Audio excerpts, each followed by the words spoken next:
یہ کہانی ہے اس وقت کی جب بھائی کا رشتہ نفرت کی سب سے بڑی دیوار بن گیا۔ یہ کہانی ہے پہلے خون کی جو زمین کے منہ پر لگا ایک ایسا داغ بن گیا جسے وہ آج تک نہیں دھو سکی۔ آج ہم پردہ اٹھائیں گے اس تباہی سے جو سکون کی آگوش میں پنپ رہی تھی، جہاں آدم علیہ السلام کے بیٹے نے وہ کام کیا جو آج تک ہر آنے والے قاتل کے گناہ کا حصہ بنتا ہے۔ وقت ابھی بالکل نیا تھا، دنیا صاف ستھری تھی اور انسان ابھی گناہوں کی دھول سے آلودہ نہیں ہوا تھا۔ کیا آپ سوچ سکتے ہیں کہ وہ جگہ کتنی حسین ہوگی جہاں حضرت آدم علیہ السلام اور حضرت حوا علیہ السلام کا سب سے پہلا گھر تھا؟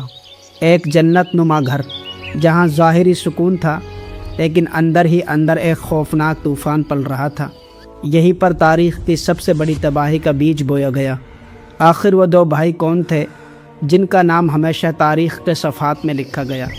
آدم علیہ السلام کے گھر میں دو بیٹوں کی پرورش ہو رہی تھی جو مزاج میں ایک دوسرے سے بالکل مختلف تھے۔ یہ صرف دو بھائی نہیں تھے بلکہ انسانیت کے دو مختلف راستوں کی نمائندگی کرنے والے تھے، نیکی کا راستہ اور برائی کا راستہ، جن میں سے ایک کا نام حابیل اور دوسرے کا نام قابیل تھا۔ حابیل بہت سادہ اور سیدھے دل کا مالک تھا۔ اس کا کام مویشی پالنا، وہ اپنے ریوڑ کو پہاڑوں اور ہرے بھرے میدانوں میں چراتا تھا۔ اس کی زندگی کا تعلق آسمان اور فطرت سے زیادہ تھا۔ جب وہ تنہا ہوتا تو اپنے جانوروں کی دیکھ بھال کرتا اور خاموشی سے کائنات کے خالق پر غور کرتا۔ حابیل کے آس پاس ہمیشہ ایک اطمینان کی خوشبو ہوتی۔ وہ جب جانوروں کو پانی پلاتا تو پانی کا شور بھی گویا دعا معلوم ہوتا۔ قابیل کھیتی باڑی کرنے والا تھا۔ وہ زمین کو جوتتا، ہل چلاتا اور فصلیں اگاتا۔ ان کا تعلق زمین اور دنیا کی محنت سے زیادہ تھا۔ قابیل کے اندر ایک چیز تیزی سے بڑھ رہی تھی، ملکیت کا احساس۔ وہ اپنی فصلوں کو دیکھ کر فخر کرتا اور سوچتا کہ یہ سب میری محنت کا نتیجہ ہے۔ قابیل کے آس پاس ایک بے چینی اور مٹی کی سخت خوشبو رہتی تھی۔ اس کے ہاتھ سخت تھے اور اس کی سوچ بھی سخت تھی۔ وہ ہر چیز کو نفع اور نقصان کے ترازو میں تولتا تھا۔ یہیں سے اس نے حق کو تسلیم نہ کرنے کا تکبر سیکھا، وہ تکبر جو انسان کو شیطان کے قدموں پر لے جاتا ہے۔ انسانی نسل کو بڑھانے کے لیے اللہ نے اس وقت ایک خاص اصول بنایا تھا۔ قابیل کی جڑواں بہن جس کا نام روایات میں اقلیمہ بتایا جاتا ہے بہت زیادہ خوبصورت تھی۔ قابیل اس بہن پر فخر کرتا تھا اور دل ہی دل میں اسے اپنی ملکیت سمجھتا تھا، اور یہیں سے اصل تباہی کی جڑ مضبوط ہوئی۔ جب حضرت آدم علیہ السلام نے اللہ کے حکم کے مطابق شادی کا فیصلہ سنایا کہ اقلیمہ کا نکاح حابیل سے ہوگا اور قابیل کا نکاح حابیل کی کم خوبصورت جڑواں بہن سے ہوگا، تو قابیل کے اندر کی آگ بھڑک اٹھی۔ قابیل نے غصہ سے کہا، اے ابا جان، میں یہ فیصلہ ہرگز نہیں مانوں گا۔ آپ یہ کیسے کر سکتے ہیں؟ یہ میری بہن ہے، میرے ساتھ پیدا ہوئی۔ آپ مجھے کم خوبصورت بہن دے رہے ہیں اور میری حسین بہن کو حابیل کے حوالے کر رہے ہیں۔ یہ سراسر ناانصافی ہے۔ حضرت آدم علیہ السلام نے کہا، اے میرے بیٹے، یہ اللہ کا حکم ہے اور وہ کبھی ناانصافی نہیں کرتا۔ تمہارے دل میں شہوت اور ملکیت کا زہریلا جذبہ پیدا ہو چکا ہے، اس حسد کو اپنے دل سے نکال دو۔ قابیل شدید غصے اور مایوسی کی حالت میں کھیت میں اکیلا بیٹھا تھا تو ابلیس یعنی شیطان نے موقع پایا۔ وہ کوئی خوفناک شکل میں نہیں آیا بلکہ ایک مہربان مشورے دینے والے کی شکل میں آیا۔ شیطان نے قابیل سے کہا، دیکھو قابیل، تمہارے والد بھی تو ایک انسان ہیں۔ حابیل ہمیشہ سے ان کا لاڈلا رہا ہے۔ وہ تمہارے بہترین مال اور بہترین بیوی پر قابض ہونا چاہتا ہے۔ کیا تم ایک سری ناانصافی کو مان لو گے؟ اٹھو، اپنے حق کے لیے لڑو، یہ دنیا کی سب سے بڑی ذلت ہے۔ قابیل کی روح میں وہ آواز گونجی اور اس کے تکبر نے تصدیق کر دی۔ حضرت آدم علیہ السلام نے معاملے کو اللہ کی عدالت میں پیش کرنے کا حکم دیا۔ دونوں اپنی سب سے قیمتی چیز اللہ کی راہ میں قربان کریں۔ حابیل نے خوشی سے اپنے ریوڑ کا سب سے موٹا اور سب سے خوبصورت دمبا نکالا۔ وہ جانتے تھے کہ یہ ان کی بہترین ملکیت ہے اور اللہ کی راہ میں سب سے اچھی چیز ہی پیش کی جاتی ہے۔ قابیل نے اپنے کھیت سے کچھ بیکار چیزیں، سڑے ہوئے اور گھٹیا قسم کے دانے اور فصلیں جمع کی۔ اس نے سوچا یہ صرف ایک رسم ہے، میں اپنا اچھا مال کیوں ضائع کروں۔ آسمان سے ایک روشنی نازل ہوئی، ایک شعلہ، ایک بجلی کی کرن جو سیدھا آئی اور حابیل کے فربا دمبے کو چھو کر اسے جلا ڈالا۔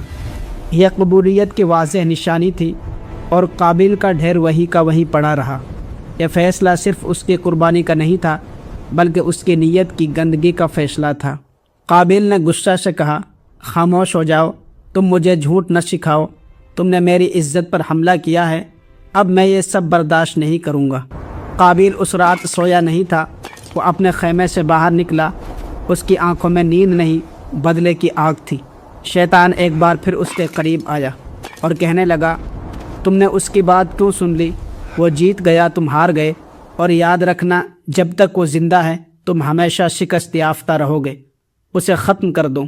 قابیل کے دل میں وحشیانہ جذبہ اٹھا، اس نے اپنے ہاتھوں میں ایک بڑا پتھر یا لوہے کا آلہ لیا اور اپنے بھائی کی طرف چل پڑا، جسے وہ اب ایک رکاوٹ سمجھتا تھا، بھائی نہیں۔ قابیل ایک ایسے وقت میں حابیل کے پاس پہنچا جب وہ گہری نیند میں سویا ہوا تھا یا شاید جنگل میں اپنے ریوڑ کی دیکھ بھال میں غافل تھا۔ حابیل نے آنکھ کھولی اور قابیل کو ہتھیار تھامے دیکھا۔ اس کی آنکھوں میں خوف نہیں تھا، صرف ایک گہری افسوسناک حیرت تھی۔ حابیل نے کہا، قابیل میرے بھائی، کیا تم مجھے قتل کرنا چاہتے ہو؟ میں تمہارے مقابلے میں اپنا ہاتھ نہیں اٹھاؤں گا، کیونکہ میں اللہ رب العالمین سے ڈرتا ہوں۔ میری خواہش ہے کہ تم میرا گناہ اور اپنا گناہ دونوں لے کر جاؤ، اور پھر تم ہمیشہ کے لیے آگ میں رہنے والوں میں سے ہو جاؤ۔ یہ الفاظ قابیل کے غصے کو آخری درجے تک لے گئے۔ قابیل نے اپنے بھائی کے سر پر پوری طاقت سے پتھر دے مارا۔ حابیل کا جسم لرزنے لگا اور وہ زمین پر گر پڑا۔ اس کے سر سے خون کا پہلا قطرہ بہا اور زمین کی مٹی میں جذب ہو گیا کہ زمین پر بہنے والا پہلا انسانی خون تھا، جو انسانیت کے سفر کا سب سے بڑا حادثہ تھا۔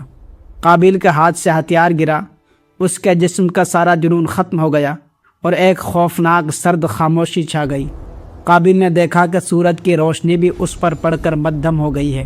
وہ پہلا مجرم تھا اور زمین نے اسے قبول کرنے سے انکار کر دیا۔ قابیل لاش کو اٹھائے جنگلوں اور پہاڑوں میں پھرتا رہا، اسے نہیں معلوم تھا کہ کیا کرنا ہے، اور وہ خود خوف اور ندامت کے احساس تلے دبا ہوا تھا۔ قابیل نے افسوس سے کہا، ہائے میں نے کیا کر دیا ہے، یہ کیا بوجھ ہے، مجھے سب سے چھپانا ہے، یہ راز میرے اور اس مٹی کے درمیان رہنا چاہیے۔ وہ دن رات لاش کو اٹھائے گھومتا رہا، اس کی نیند حرام ہو چکی تھی، ہر پرندہ اسے قصوروار نظر آتا تھا، ہر ہوا کی سرگوشی اس کے کان میں قاتل قاتل کی آواز بن کر آتی تھی۔ وہ پہلا انسان تھا جو ذہنی جنون میں مبتلا ہوا۔ جب کئی دن اسی خوف اور بوجھ میں گزر گئے تو اللہ کی حکمت حرکت میں آئی۔ قابیل نے تھک ہار کر اپنے بھائی کی لاش کو زمین پر رکھا اور بے بسی سے آسمان کی طرف دیکھنے لگا۔ اچانک اس نے دو کوے دیکھے، وہ آسمان سے اترے اور قریب کی مٹی پر لڑنا شروع کر دیا۔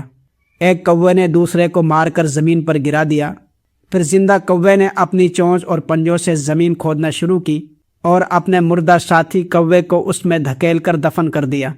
قابیل نے فوراً اسی طرح اپنے بھائی حابیل کی لاش کو دفن کیا۔ اس نے اپنے ہاتھ سے پہلی قبر بنائی جو اس کے بھائی کے لیے تھی اور ہمیشہ کے لیے اس کے جرم کا ثبوت بن گئی۔ جب حضرت آدم علیہ السلام کو اس بات کا علم ہوا تو وہ زمین پر گر پڑے، ایک بیٹے کی موت کا غم اور دوسرے بیٹے کے گمراہ اور قاتل بن جانے کا غم۔ قابیل اس کے بعد ہمیشہ کے لیے آوارہ ہو گیا۔ وہ جہاں بھی جاتا خوف، بے چینی اور تنہائی کا عذاب اس کا سایہ بن کر ساتھ رہتا تھا۔ دنیا نے اسے قبول کرنے سے انکار کر دیا، اور سب سے بڑا عذاب نبی اکرم صلی اللہ علیہ وسلم کے فرمان کے مطابق قیامت تک جب بھی دنیا میں ناحق قتل ہوگا تو اس قتل کے گناہ کا ایک حصہ قابیل پر بھی جائے گا، کیونکہ اسی نے دنیا میں قتل کی بری رسم کی بنیاد ڈالی۔ حسد خفیہ آگ ہے۔ حسد وہ آگ ہے جو سب سے پہلے اس شخص کو جلاتی ہے جو اسے اپنے دل میں رکھتا ہے، اور نیت ہی کی قیمت ہے۔ اللہ کے یہاں آپ کے عمل سے زیادہ آپ کی نیت کا وزن ہوتا ہے۔ حق بات کو سن کر اسے نہ ماننے کا تکبر انسان کو شیطان کے قدموں پر لے جاتا ہے۔ اگر ویڈیو پسند آئی ہو تو ہمارے چینل کو لائک، سبسکرائب ضرور کریں۔ السلام علیکم۔